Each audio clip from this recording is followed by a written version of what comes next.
Hello everybody, welcome back to the channel, or if you're new, my name is Dave. If you're not new, my name's still Dave. I appreciate you being here. I've got a quick video here. I'm just out in the garden today, doing a little bit of cleanup, which it needs it. I get some cleanup done in the fall. I had to get other cleanup not done in the fall, but I'm also expanding things a little bit. So I just want to take a few minutes to share with you. It's cold, it's March, but it's time to think about a garden, definitely, if you haven't already. I've got some plants that are started inside. I can show you those in another video, but right now we're just outside. So I'm going to just take a minute here. Oh, look at it. Woo! Let me cover you up so that you can't see anything. No, I'm going to turn you around. Okay, so here we are at the garden. This is the outside edge. I've got this plasticky. It's actually netting to go over like bird netting, you know, to keep them off berries and stuff. I've used it as fence. It's cheap, lasts a few years, then it kind of just goes to pieces. The sun gets to it, you can see it just pulls off and breaks. So that's the one thing about it. It can be a little bit messy if you leave it too long. So I came out this morning and I was going to weed eat this edge. This is the former edge of my garden right here. So everything in there, yeah, I know it's a mess. That's why I'm out here cleaning. Everything in here was garden, and then everything out here was grotesque yard. So that doesn't grow any food or doesn't serve any purpose. What I'm doing today is I'm moving my rows out a little bit so that I can expand the garden a little bit.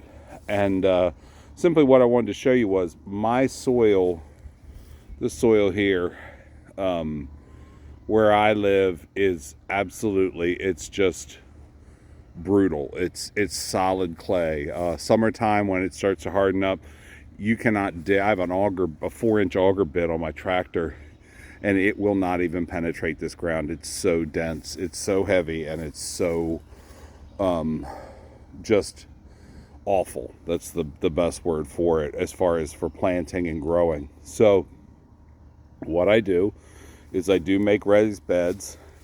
You can see over there I've got a couple of the traditional raised beds. I guess it's going to turn into a little bit of a garden tour.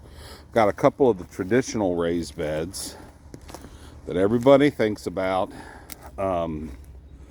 that, you know, you buy the lumber, you lay it out, you nail it together, you fill it full of stuff. The deal with these is, quite frankly, they're expensive. And what was it, last year, the year before, when lumber became like gold, or even more expensive, they became prohibitive. These were all built out of lumber that was left over from various projects. Some of these, that one that's farthest out there, I'll bet I've had that wood and been using that as a bed in various places in the yard for, oh my God, probably 7-8 years at least. So I did get my money's worth out of it. The little bed that's next to it, this was just enough for me to grow beans in over the sea. I got a cattle panel trellis here. This was just made out of scrap plywood I had, that I made a raised bed and then filled some compost that I had and some mulch in there. You can see I've been letting the chickens come in here. They were digging in there yesterday. This was last year. If you know what those are that I haven't pulled up yet, those are my sunflowers, and the chickens have discovered the sunflowers and absolutely been tearing this up. And of course, where these pine logs are, they are bugs and all sorts of things like that. But there's also fallen sunflower seeds that I didn't harvest or wasn't able to harvest. This bucket, I tried growing Jerusalem artichokes in last year, and it did not work at all. So we're going to do something different. But I got a bucket that's got a bunch of holes in the bottom, so we'll figure something out. This mess here I got to clean up. This was more of that netting, but when the time came, I threw it over top of, it literally went like over top all these sunflower seeds, all these sunflower plants, in order to keep the birds out of them. And yet the wide netting, you see how wide that is, allowed for the bees to go in from my hives and to pollinate the sunflowers. Otherwise, it's pretty much it. I actually, and I know some people will probably tell me there's chemicals in the wood and all sorts of stuff, but I actually experimented also with, let me pull this back so you can see.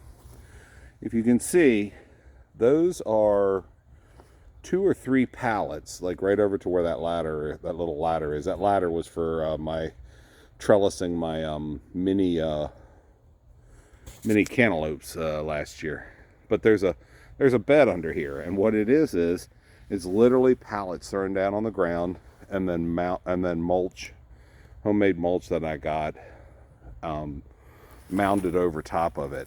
They have sort of been successful, not entirely successful. I had some beans here, some bush beans that did not do well, but I had some little mini cantaloupes that did fantastic that were on that end. But I've got the same thing all the way over here with cucumbers, as well as, here's another one with pallets. It's pallets that just have soil and mulch and leaves and everything else piled on top of them. They kind of fill in the spaces under the pallets, and eventually they fill in. This was full of tomatoes, which has done well, decent. None of my tomatoes did great last year, but they did decent, and the year before they did fantastic. So this will be the third season these pallets are laying on the ground. And then the last one is my cucumbers, which I do a fair amount of pickling, which is all the way from that post to that post. And that's all, again, you can see that's pallets that are piled on the ground. Then they had mulch grown up over them. I've got a bunch of debris here I got to clean up.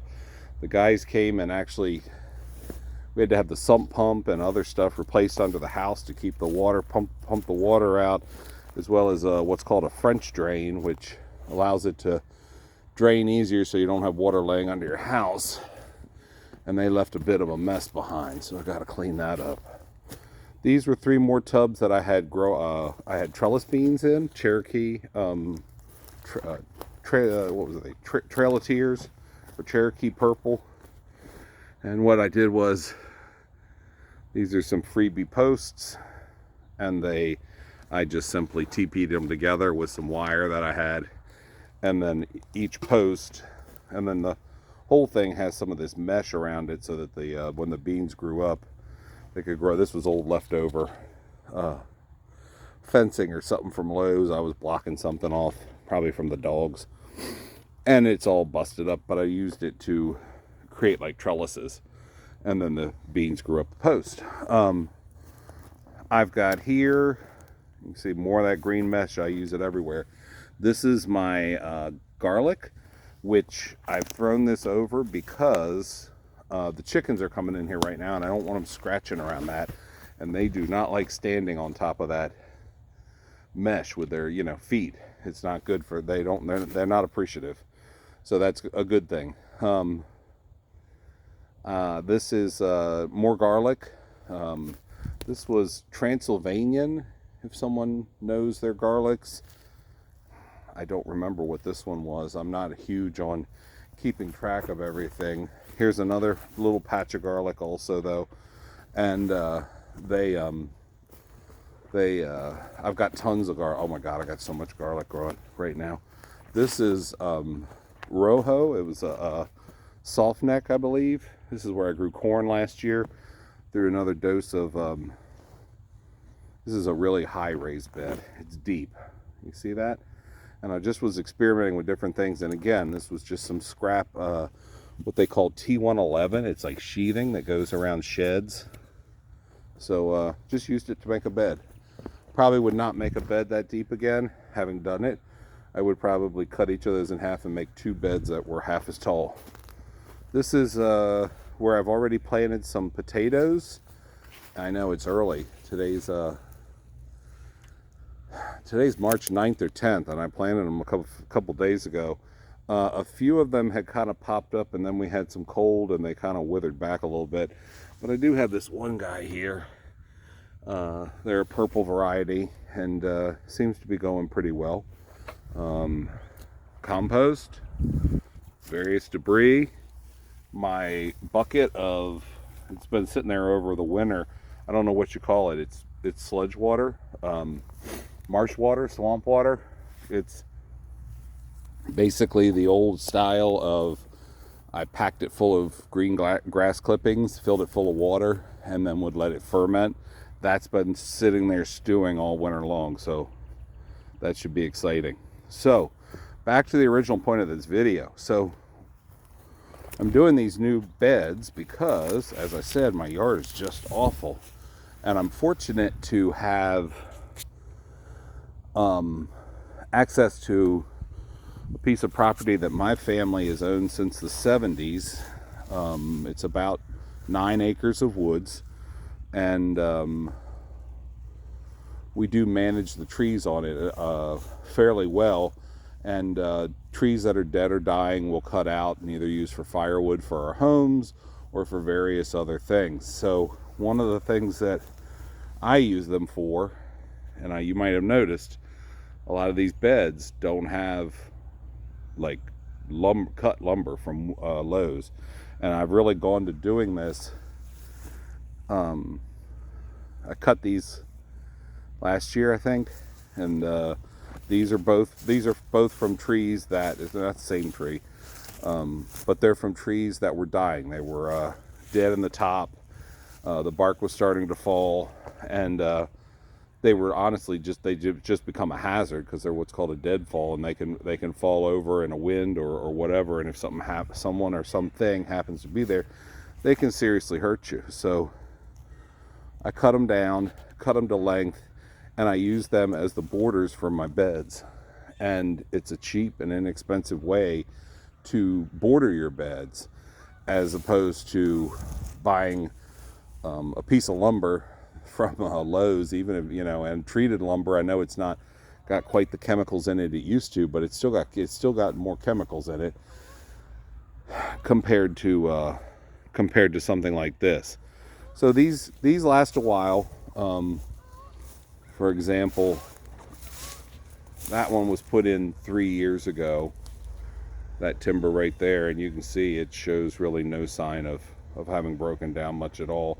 This is the outer, what used to be the outer bed, but will now actually be expanded out to here. So what we're going to do is that's going to get filled in. That'll be a bed.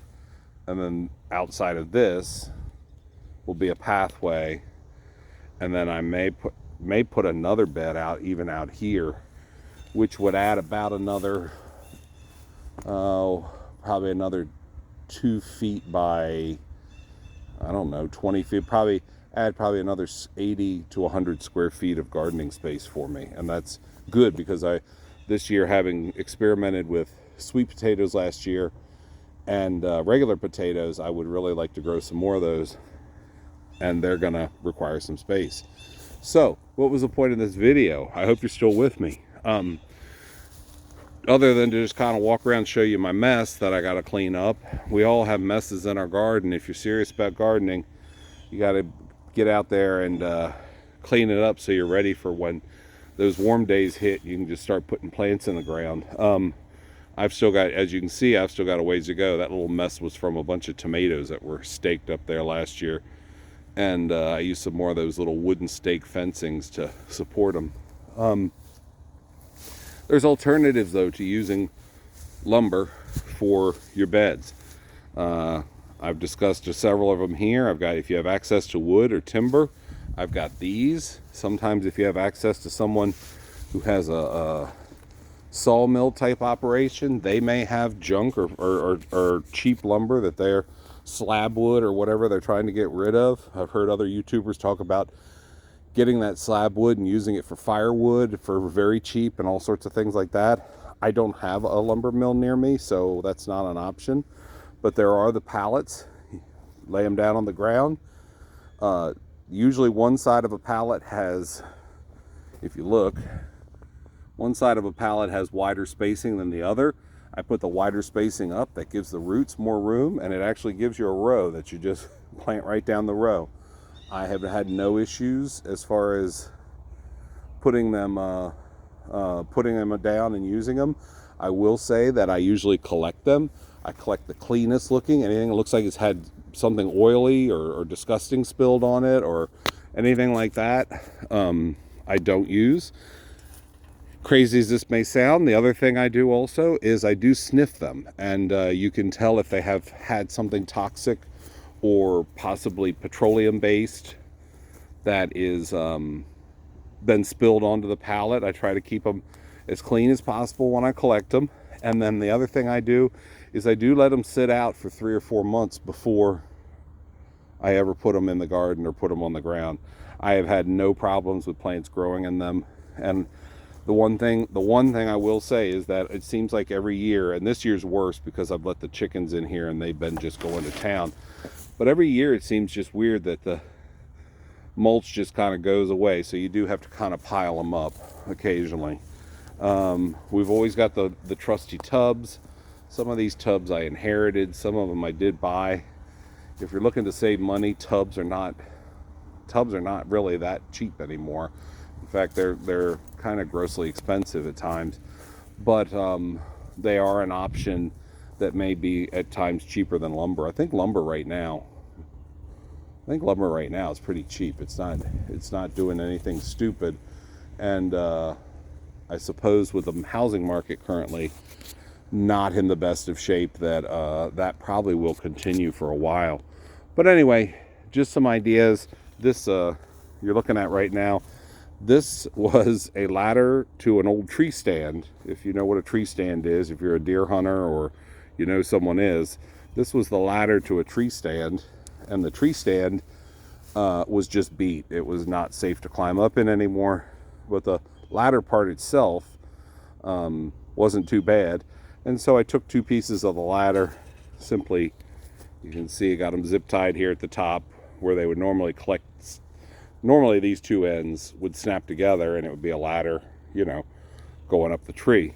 But instead we zip tied them like this, and it's been a great little trellis for cantaloupe. I guess that's it. I don't want to hold you up. I hope everyone's having a good day. I would really appreciate if you like this video, hitting the thumbs up, certainly subscribing or sharing or letting people know. It helped me grow the channel, help me create more videos, and create more content. I'm trying to find you things that'll help you save money, as well as just cut corners, or possibly cut corners time-wise or money-wise, but certainly not quality-wise, around your house or in your garden or out with your chickens, anywhere like that. We're going to be working on that soon. I've got more chickens coming, and I need to expand the coop. And just to give you a preview real quick, so we're going to be talking about that soon, and then we're going to be talking about this. I've got my stone down, and these are my 4x4s in place. I got to put a floor down, and we're going to be building an 8x8 greenhouse so that my poor wife will no longer have to deal with me starting seeds inside the house all the time. But I've already got the 10x10 pad here. The stone I was able to bring in myself. This is actually crushed concrete. It's significantly less expensive than bluestone or things like that are probably, I guess, a little prettier, but I have a feeling this is all going to probably get grown over with grass, the way that the wiregrass around here grows. So that's coming up, how I did that, what my process was. Not that I'm a carpenter, but I do think I have a process that might work, and maybe it'll work for you. So that being said, let me get you turned back around here. There we go. I'm Dave. Appreciate you spending time with me. A couple minutes. I know your time's valuable, like I said before. If you do appreciate what you see and like what you see, please hit that like and subscribe button, and that will help me out immensely with the channel, as well as getting me out to other people who may like and subscribe as well. Other than that, stay safe, stay prepared, and you all have a good day. I'll see you on the next video. Thank you.